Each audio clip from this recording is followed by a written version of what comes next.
commit crimes intentionally? Not always. In fact, when you are trespassing on somebody's land, you don't intend to do any harm.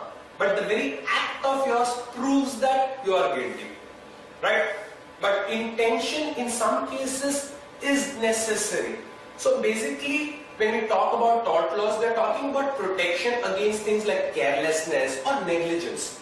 It's not enough that you remain on the right side of the law. It's also important that whatever you do should be done with proper due care. You should not be negligent in doing actions.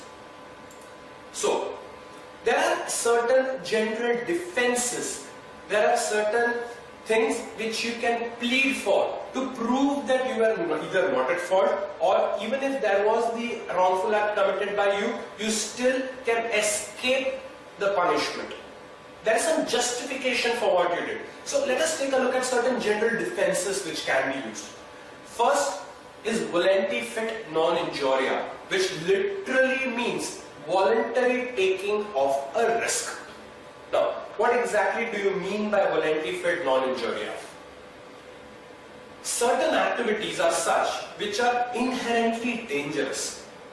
We know that if we do such an activity, there is the chance that we will get hurt. Nobody forces us to do it.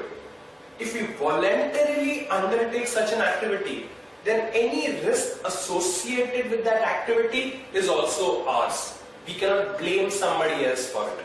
For example, let us say you undertake to jump from a building, bungee jumping, right? You tie the cord on your feet and you jump.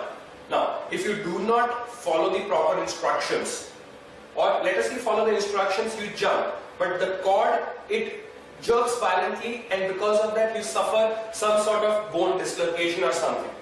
You cannot claim that you have been hurt by the person who is in charge of the cord or the company which manufactures the equipment or something. If there is no fault in their equipment manufacturing, then the liability of hurt is something which you voluntarily undertook.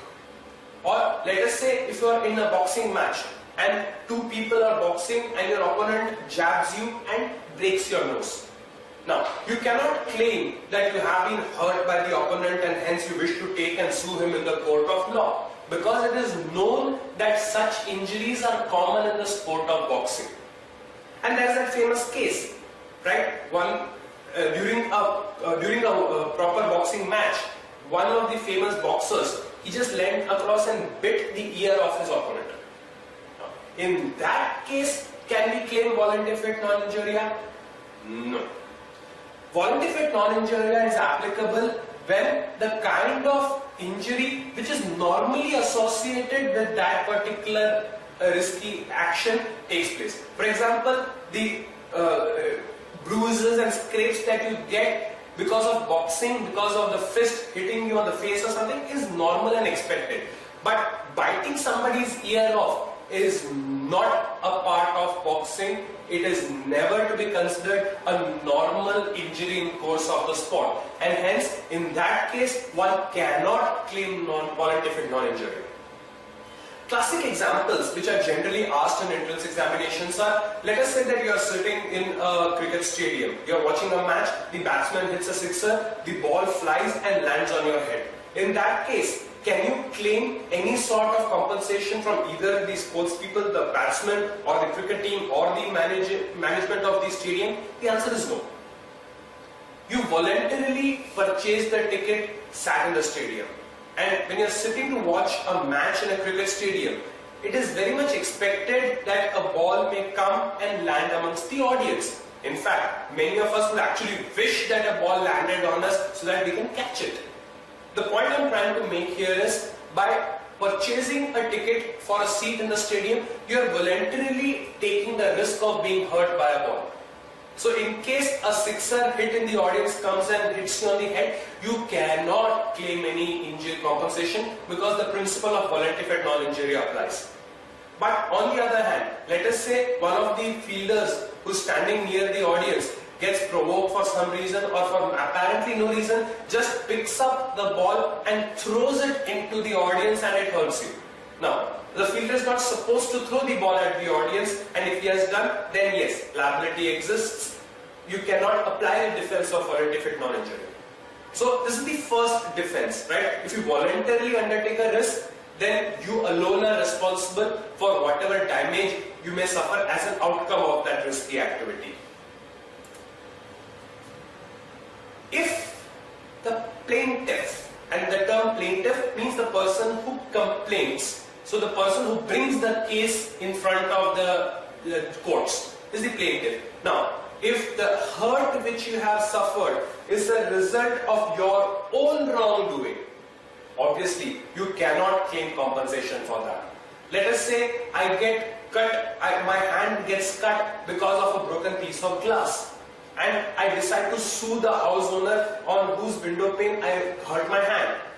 Now, supposing it is known to the courts now that the reason why the glass was broken in the first place was because a thief, broke the glass to enter and rob the house. Now, it was my fault. I was committing a crime. I'm not supposed to be breaking glasses to rob any houses. But it was my crime which led the window to be broken in the first place, and then I got hurt.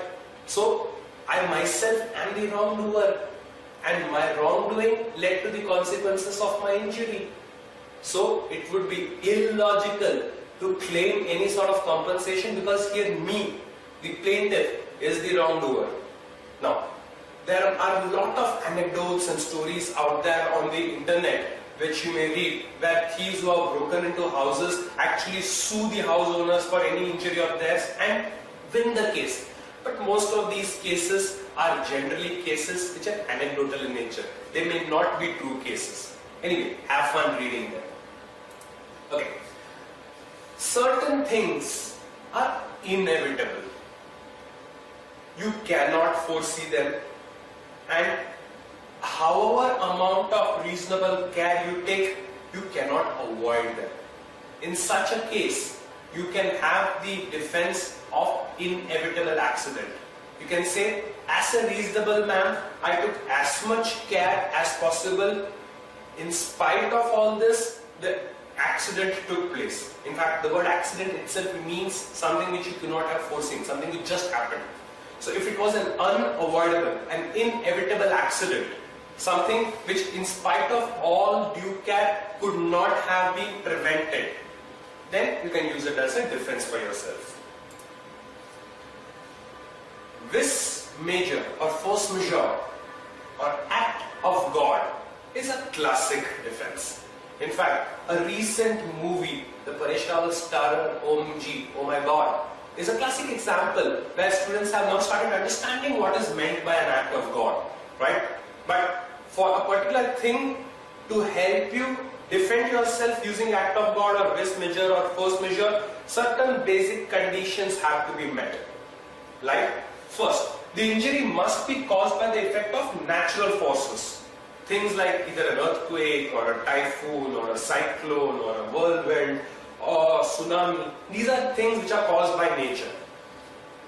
If the injury was caused because of a man-made thing, it cannot be used under force majeure. So A, whatever the act was should have been caused because of natural elements. And the natural forces must be unforeseen, or the effects must be unavoidable. Right? If you had sufficient time and warning about a natural calamity and still you did not take enough care, then you cannot claim the defense of force majeure. So you need to be sure that whatever caused that particular thing should have been an unforeseeable event. Or in case it was foreseeable, it must be an unpreventable event. Some say tsunamis can be detected sometime before they actually occur. Now, even if you can foresee a tsunami, at times you cannot prevent the consequences, right? If a 50 feet tall wall of water is rushing at you at a few hundred kilometers per hour speed, however huge a wall you build, however deep a foundation you lay, it is bound to be hurt by that wall of water. So, force majeure conditions. One, caused due to natural forces, and second, either unforeseen or unavoidable.